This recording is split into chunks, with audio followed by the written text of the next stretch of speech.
24-এর ছাত্র নাগরিক অভ্যুত্থান যখন শুরু হয়, আমি তখন সাউথ আফ্রিকাতে একটা স্ট্যাটাস দিয়েছিলাম, কোটা নয় গোটা দেশ সংস্কার করা লাগবে। শুধু বাংলাদেশ নয়, সারা বিশ্বের বাংলা ভাষাভাষী লোকেরা এই আন্দোলনের সাথে তারা সমর্থন দিয়েছে। আমাদের ইউনাইটেড আরব আমিরাতের বাংলাদেশি ভাইয়েরা তারা সেখানে রাস্তায় নেমে এসেছিল, জানেন? ওইখানে ডেমনস্ট্রেশন করা যায় না, সেখানকার সরকার তাদেরকে যাবজ্জীবন দিয়েছিল। তখন আমাদের এই যে প্রধান উপদেষ্টা ডক্টর মোহাম্মদ ইউনূস সরাসরি G2G বলে, এটারে G2G, government to government, G2G, উনি চিঠি লিখলেন যে তাদেরকে, ইউর হাইনেস, হে সম্মানিত আমির, আপনি আমার এই চিঠির কারণে আমার সম্মানে এই 53 জন বাংলাদেশিকে মাফ করে দেন। এই চিঠির বদৌলতে বেকসুর খালাস পেয়ে গিয়েছিল আমাদের ভাইরা, জানেন না এই ঘটনা আপনারা? তাহলে গভর্নমেন্ট টু গভর্নমেন্ট চিঠি দেওয়া হয়। সপ্তম হিজরিতে বিষ্ণু ইসলাম সব সুপার পাওয়ারের কাছে চিঠি দিলেন, রোমান সম্রাটের কাছে, পারস্য অধিপতির কাছে, মিশরের অধিপতির কাছে, সবার কাছে চিঠি লিখলেন। চিঠির ভাষা ছিল এরকম, মিন মুহাম্মাদিন রাসূলিল্লাহ ইলা মুকাওকিস আযীমিল কিবত, মুহাম্মদ রাসূলুল্লাহর পক্ষ থেকে মিশরের বাদশার কাছে, আসলিম তাসলাম, ইসলাম মানো শান্তিতে থাকবা, সালামুন আলা মান ইত্তাবা আল হুদা, শান্তি তার জন্য যে হেদায়েতের অনুসরণ করে। সুবহানাল্লাহ পড়েন।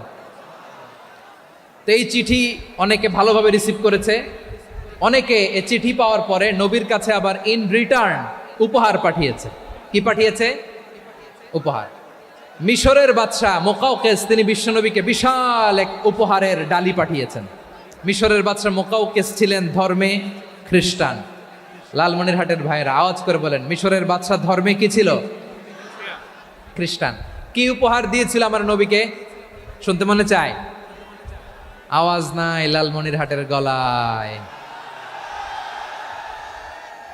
শুনতে মনে চায়? 1000 স্বর্ণমুদ্রা, 1000 স্বর্ণমুদ্রা। 2টা খ্রিস্টান দাসী, একজনের নাম মারিয়া বিনতে শামউন আল কিবতিয়া, আরেকজনের নাম সিরিন বিনতে শামউন আল কিবতিয়া। একজন খ্রিস্টান দাস 20 থান কাপড় জামা বানানোর জন্য, আমরা নবী যেন সেলাই করে জামা বানাতে পারে এজন্য 20 থান কাপড়, 20 থান ফাইন গার্মেন্ট। সুবহানাল্লাহ পড়বেন না? এরপরে একটা গাধা যেটার নাম ছিল উফাইর, আর একটা খচ্চর, এটার নাম ছিল দুলদুল। খচ্চর চিনেন? গাধা আর ঘোড়ার ক্রসিং এ যে প্রাণীটা দুনিয়াতে আসে এটার খচ্চর বলে। তো এই যে সুপার পাওয়ার খ্রিস্টান বাদশার কাছে নবী চিঠি লিখলেন, ওই খ্রিস্টান বাদশাহ আমার নবীকে উপহার দিল। বিশ্বনবী এই উপহারগুলো সানন্দে গ্রহণ করেছে। সুবহানাল্লাহ পড়বেন না? তাহলে অমুসলিম কেউ যদি আপনাকে উপহার দেয়, হালাল উপহার হলে আপনি গ্রহণ করতে পারবেন। অনুরূপভাবে পারস্যের বাদশাহ, রোম সম্রাট বিশ্বনবীকে উপহার পাঠিয়েছেন, আমার নবী সবগুলো উপহার গিফট গ্রহণ করেছেন। সুবহানাল্লাহ বলেন। তাহলে প্রিয় লালমনিরহাট, আওয়াজ করে বলুন, ইসলাম কি ন্যারো মাইন্ডেড রিলিজিয়ন না ব্রড মাইন্ডেড? আম্মাজান আয়েশার কাছে মাসালা জানতে চায় মেয়েরা, হে আম্মাজান, অগ্নি উপাসকেরা তাদের ঈদের দিন নওরোজের সময় আমাদেরকে পাখি দেয়, নেওয়া যাবে? উনি বললেন, ওরা জবাই করে দিলে নেওয়া যাবে না, কিন্তু ওরা যদি ফলমূল এরকম খাবার দেয় এগুলো নেওয়া যাবে। তার মানে অমুসলিমদের দেয়া উপহার এটা গ্রহণ করা যায়। সুবহানাল্লাহ বলেন। শুধু তাই নয়, বিষ্ণু ঈসা ইসলাম অমুসলিমদের সাথে আর্থিক লেনদেনও করেছেন, ফিনান্সিয়াল ডিলিং করেছেন। অমুসলিমদের সাথে প্রয়োজনে আপনি ফিনান্সিয়াল ডিলিং করতে পারবেন। আমরা প্রায় দেখি বাজারের মিষ্টির দোকানগুলো আমার হিন্দু ভাইদের, তারপরে যে বারবার সব চুল কাটে যে নাপিত, অধিকাংশ নাপিতের দোকানে কারা? আমার হিন্দু ভাইরা। তা আপনি চুল কাটতে পারবেন কিনা? পারবেন কিনা বলেন? পারবেন। তার দোকান থেকে দই মিষ্টি কিনতে পারবেন কিনা? হ্যাঁ, আমার মুসলিম ভাইয়ের দোকান থাকলে ওইটার আমি বেশি প্রায়োরিটি দিব, ঠিক কিনা? কিন্তু যদি তাদের সার্ভিস নিতে চান, প্রোডাক্ট নিতে চান, পারবেন। তার দলিল সহিহ বুখারী, আম্মা জান আয়েশা রাদিয়াল্লাহু তাআলা আনহা বলেন, ইশতারা রাসূলুল্লাহ সাল্লাল্লাহু আলাইহি ওয়াসাল্লাম মিন ইয়াহুদিয়িন তুআমান ওয়া রাহানাহু দিরআহু মিন হাদিদ। রাসূল সাল্লাল্লাহু আলাইহি ওয়াসাল্লাম এক ইহুদির কাছ থেকে, কার কাছ থেকে? সবাই বলে নাই, কার কাছ থেকে? আমার নবী, পেয়ারা নবী এক ইহুদির কাছ থেকে জব কিনেছিল। জব, বার্লি, যেটা দিয়ে রুটি বানায়। ওই জবের দাম দেওয়ার টাকা পয়সা নবীর কাছে ছিল না, ফলে নবী ওনার একটা পোশাককে মর্গেজ রেখেছিলেন, মর্গেজ বন্ধক, যে এখন এটার দাম দিতে পারবো না, কয়েক কেজি বার্লি নিয়ে যাই আর বন্ধক হিসেবে আমার জামাটা রেখে গেলাম, যেই দিন দাম দিব ওই দিন জামাটা ছুটাই নিয়ে যাব। সুবহানাল্লাহ পড়বেন না? বাকিতে নিছিলেন, বাকিতে। দিরআহু মিন হাদিদ, লোহার তৈরি বর্ম, মানে যুদ্ধের পোশাক, লোহা দিয়ে বানানো। বিশ্বনবী বললেন কয়েক কেজি জব দাও, টাকাটা পরে দিব, এখন টাকা নাই, বন্ধক হিসেবে মর্গেজ হিসেবে আমার জামা রেখে গেলাম, যখন টাকা দিব জামা ছুটায় নিব। আওয়াজ করে বলতে হবে সুবহানাল্লাহ। এ থেকে বোঝা গেল অমুসলিমদের খাতে ফিনান্সিয়াল ডিলিং করা যায়, অর্থনৈতিক লেনদেন করা যায়, কেনাবেচা করা যায়, প্রোডাক্ট কেনা যায়। এমনকি আমাদের মসজিদে নববীতে বারান্দায় আপনারা একটা অটোমেটিক ফ্লাইং আমব্রেলা দেখছেন? সূর্য যখন বাড়ে মসজিদে নববীর বারান্দায় ইয়ার্ডের মধ্যে অটোমেটিক্যালি কিছু আমব্রেলা আছে, সাঁ করে খুলে যায়, আর সূর্যের তাপ লাগে না। আবার সন্ধ্যাবেলায় এই আমব্রেলাগুলো ওরা ক্লোজ করে ফেলে, দেখেন নাই না? দেখছেন? এই মসজিদে নববীকে সর্বোচ্চ উন্নত মানের কনস্ট্রাকশন ইনফ্রাস্ট্রাকচারে ডেভেলপ করার জন্য কর্তৃপক্ষ কিছু অমুসলিম ইঞ্জিনিয়ারের, ডিজাইনারের সহায়তা নিয়েছিল। সুবহানাল্লাহ বলেন। কোন দলিলের ভিত্তিতে? এই দলিলের ভিত্তিতে যে বিষ্ণু ঈসা ইসলাম অমুসলিমদের সাথেও লেনদেন করেছেন। আওয়াজ করে বলতে হবে আল্লাহু আকবার। শুধু তাই নয়, ইন কেস অফ ইমার্জেন্সি, প্রয়োজনে ইসলামের খাতিরে ইসলামকে সামনের দিকে এগিয়ে নিয়ে যাওয়ার জন্য অমুসলিমদের সাপোর্ট নেওয়া জায়েজ আছে। সুবহানাল্লাহ বলেন। অমুসলিমদের সাপোর্ট নেয়া, তাদের থেকে অর্থ নেয়া, পলিটিক্যাল সাপোর্ট, পলিটিক্যাল অ্যাসাইলাম নেওয়া জায়েজ আছে। আমাদের অনেক বিশ্ববরেণ্য দায়ীরা আমেরিকায় অস্থায়ীভাবে অ্যাসাইলাম নিয়ে থাকে, নিজের দেশে গেলে ফাঁসিতে ঝুলাই দিবে। যুগ যুগ ধরে দায়ীদের উপরে এরকম অত্যাচার আর নির্যাতন আছে না নাই? মিশরের অনেক দায়ীরা পাশ্চাত্যে যেয়ে থাকে, এই যে তারা পলিটিক্যাল অ্যাসাইলাম নিয়ে থাকে, রাজনৈতিক আশ্রয়ে, এটা জায়েজ আছে না? এটা যে জায়েজ আছে তার প্রমাণ স্বয়ং বিশ্বনবী সাল্লাল্লাহু আলাইহি ওয়াসাল্লাম পলিটিক্যাল সাপোর্ট নিয়েছিলেন অমুসলিমদের কাছ থেকে। সুবহানাল্লাহ বলেন। খুব মজাদার একটা ঘটনা, শুনবেন? আপনাদের আগ্রহ দেখে তো মনে হয় না শোনার ইচ্ছা আছে। আছে আছে আমার ভাইরা, বিশ্বনবীর বয়স তখন প্রায় 51 বছর। কত বছর? বিশ্বনবীর সবচেয়ে কাছের মানুষ খাদিজা রাদিয়াল্লাহু তাআলা আনহা ইন্তেকাল করেছেন। বিশ্বনবী বড্ড কষ্ট পেলেন, হৃদয়টা ভেঙে খান খান। যিনি ঘরের ভেতরে বিশ্বনবীকে সান্ত্বনা দিতেন, ভালোবাসা দিতেন, বাইরে গেলে কুরাইশরা বকাঝকা করে, অত্যাচার করে, কিন্তু আম্মাজান খাদিজা রাদিয়াল্লাহু তাআলা আনহা ঘরটারে এমন শান্তির নীর বানায় রেখেছেন, এই ঘরের ভিতরে ঢুকলে বিশ্বনবীর কলিজাটা ঠান্ডা হয়ে যেত। এজন্য রব্বুল আলামিন বলেন, খাদিজা, ও আমার বান্দি খাদিজা, জান্নাতে এমন স্পেশাল একটা ঘর আমি তোমার জন্য রেডি করে রেখেছি। ওই ঘরের মধ্যে কোনো আওয়াজ নাই, ওই ঘরের মধ্যে কোনো নয়েজ নাই, ওই ঘরে কোনো বিশৃঙ্খলা নাই। কারণ মক্কার জমিনে আমার নবী কুরাইশদের বিশৃঙ্খলা, নয়েজ আর ঝামেলাগুলোকে উপেক্ষা করে যখন তোমার ঘরের ভিতরে ঢুকতো, ঘরটারে তুমি শান্তির নীর, ঠান্ডা, নীরব, নিস্তব্ধ, নিঝুম আর শান্তির নীর বানিয়ে রেখেছ। এজন্য জান্নাতে স্পেশাল একটা শান্তির নীর আমি তোমারে উপহার দেব। ওই প্রিয়তমা স্ত্রী খাদিজা ইন্তেকাল করলেন, বিশ্বনবীর হৃদয় ভেঙে খান খান। আবার ওনার চাচা আবু তালেব ইন্তেকাল করলেন, যিনি পলিটিক্যাল শেল্টার দিতেন নবীকে। কে দিতেন? আবু তালেবের ভয়ে, বিশ্বনবীর এই চাচার ভয়ে কোনো মুশরিক নবীর গায়ে হাত দেওয়ার সাহস পায় নাই। এখন স্ত্রীও নাই, চাচাও নাই, নবীকে আশ্রয় দেওয়ার কেউ নাই, নবীর চারদিকে অন্ধকার। নবী এখন কই যাবেন? আমার পেয়ারা নবী নতুন স্টেশন খুঁজতেছেন, নতুন দাওয়াতি প্ল্যাটফর্ম খুঁজতেছেন। তিনি যায়েদ বিন হারেসা রাদিয়াল্লাহু তাআলা আনহুকে নিয়ে মক্কার পাশের একটা নেইবরিং সিটি তায়েফে চলে গেলেন। কোথায় চলে গেলেন? লালমনিরহাটের ভাইয়ের আওয়াজ করে বলেন, কোথায় গেলেন? তায়েফে চলে গেলেন দিনের দাওয়াত দেওয়ার জন্য। কি দেওয়ার জন্য? নাকি জমি কিনতে গেছিলেন? জমি কিনতে, দুনিয়ার যশ খ্যাতির জন্য, নিজের কোনো লাভের জন্য? তায়েফবাসীদেরকে জাহান্নামের আগুন থেকে বাঁচানোর জন্য। আওয়াজ করে বলতে হবে ঠিক কিনা? বিশ্বনবী বিশাল মরুপথ, পাহাড়ি পথ পাড়ি দিয়ে তায়েফের মরুজমিনে গেলেন কোরআনের দাওয়াত নিয়ে, ইমানের দাওয়াত নিয়ে। কিন্তু তায়েফের লোকেরা বিশ্বনবীর দাওয়াতকে শুধু প্রত্যাখ্যান করেই থামে নাই, তারা বিশ্বনবীর সাথে অত্যন্ত খারাপ আচরণ করেছে, বিশ্বনবীকে শারীরিকভাবে হেনস্থা করেছে, আমার নবীকে শারীরিকভাবে অত্যাচার করেছে, আমার পেয়ারা নবীর গায়ে পাথর মেরেছে, বিশ্বনবীর গা বেয়ে ঝরঝর করে রক্ত ঝরেছে, নবী জামিনের মধ্যে লুটিয়ে পড়েছেন, আবার মেরেছে, আবার নবী হাঁটতে শুরু করলেন, পেছন থেকে আবার মেরেছে, আবার নবী রক্তাক্ত হয়ে জামিনের মধ্যে লুটিয়ে পড়লেন, আবার মেরেছে। বিশ্বনবীর মতো এত সুশ্রী মানব, বিশ্বনবীর মতো এত শুভ্র মানব, বিশ্বনবীর মতো এমন চমৎকার দেহাবয়ব দিয়ে রব্বুল আলামিন কাউকে বানান নাই। এরকম চমৎকার মানুষটাকে তারা তায়েফের ওই জমিনে রক্তাক্ত করেছে। বিশ্বনবী দুনিয়ার কোনো স্বার্থের জন্য সেখানে যান নাই, নিজের কোনো লাভের জন্য, প্রাপ্তির জন্য যান নাই, তায়েফবাসীদের জাহান্নামের আগুন থেকে বাঁচাতে গিয়েছেন। ঠিক কিনা বলেন?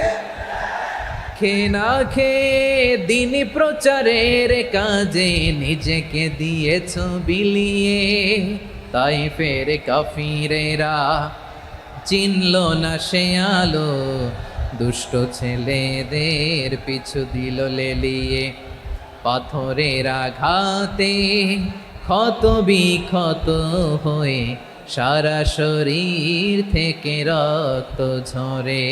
হে রাসূল তোমাকে ভুলি আমি কেমন করে, হে রাসূল তোমাকে ভুলি আমি কেমন করে। পারেন না আপনারা?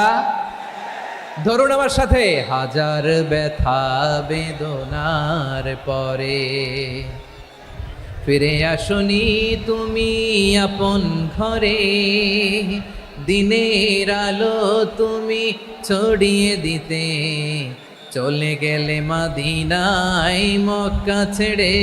হে রাসূল তোমাকে ভুলি আমি কেমন করে, হে রাসূল তোমাকে ভুলি আমি কেমন করে।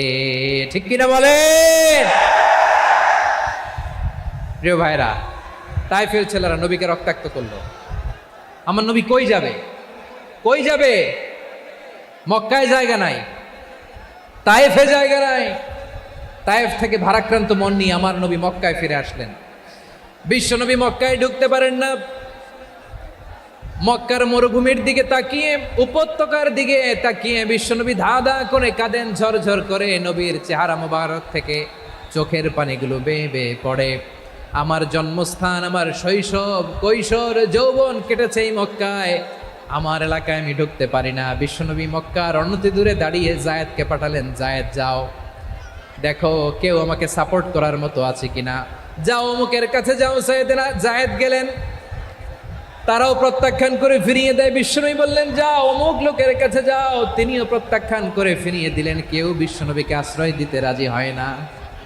নিজ জন্মভূমিতে বিতাড়িত বিশ্বনবী, সর্বশেষ বিশ্বনবী বললেন যাও মুতঈম ইবনে আদির ঘরে যাও। মুতঈম ইবনে আদি মুশরিক, তার কাছে যাও। গেলেন, মুতঈম ইবনে আদি রাজি হয়ে গেল। সুবহানাল্লাহ বলেন। দেখেন, অনেক বিপদের সময়ও আমি নিজে সাক্ষী, সামাজিকভাবে, রাজনৈতিকভাবে কত ঝঞ্ঝা, কত ষড়যন্ত্র, কত কনস্পাইরেসি পাড়ি দিয়ে আমাদেরকে সামনে এগিয়ে যেতে হয়। এই শত্রুদের ভেতরেও একজনকে দাঁড় করিয়ে দেয় যে আল্লাহর কোরআনের জন্য রেডি হয়ে যায়। পড়েন সুবহানাল্লাহ। মুতঈম ইবনে আদি, আল্লাহ তার মনকে নরম করে দিলেন। মুতঈম বলে, মুহাম্মদ আমি তোমাকে আশ্রয় দিব। তার দুই ছেলেকে পাঠালেন, যাও খোলা তলোয়ার নিয়ে, স্কট দিয়ে, গার্ড অফ অনার দিয়ে মুহাম্মদকে মক্কায় ঢুকাও, আর বলো আমি আমান দেব। আমান কি দিব? আমান মানে সিকিউরিটি, নিরাপত্তা। সিকিউরিটি ছাড়া, আমান দেওয়া ছাড়া কেউ থাকতে পারতো না মক্কায়। দুই ছেলে বিষ্ণু ইসা ইসলামকে নিয়ে আসলো। নবী কাবার চারদিকে তাওয়াফ করলেন, নামাজ পড়লেন। আবু জাহেল, উতবা, শাইবা, ওয়ালিদ ইবনে মুগীরা সবাই দেখে, কেউ কিছু করতে পারে না। কারণ মুতঈম ইবনে আদি ঘোষণা দিয়েছেন, আমি মুহাম্মদকে আমান দিয়েছি, মুহাম্মদের গায়ে যেন কেউ স্পর্শ না করে। আওয়াজ করে পড়েন সুবহানাল্লাহ।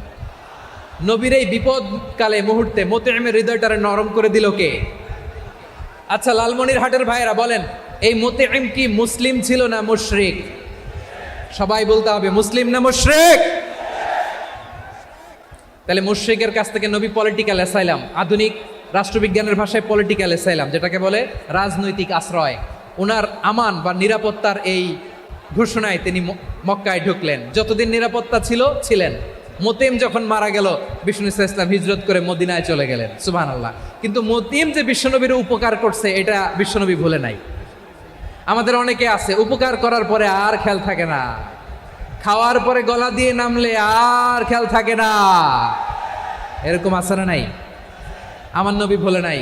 বদরের প্রান্তরে 70 জন কাফেরকে যখন বন্দি করে বিশ্বনবীর সামনে হাঁটু গেড়ে দাঁড় করানো হলো, বসানো হলো, 70 জন কাফের। কয়জন? বিশ্বনবী তাদের দিকে তাকিয়ে বললেন, সহিহ বুখারীর বর্ণনা, লাউ কানাল মুতঈম ইবনে আদি হাইয়ান সুম্মা কাল্লামানি হাউলাই নাতনা লা তারাকতুহুম লাহু।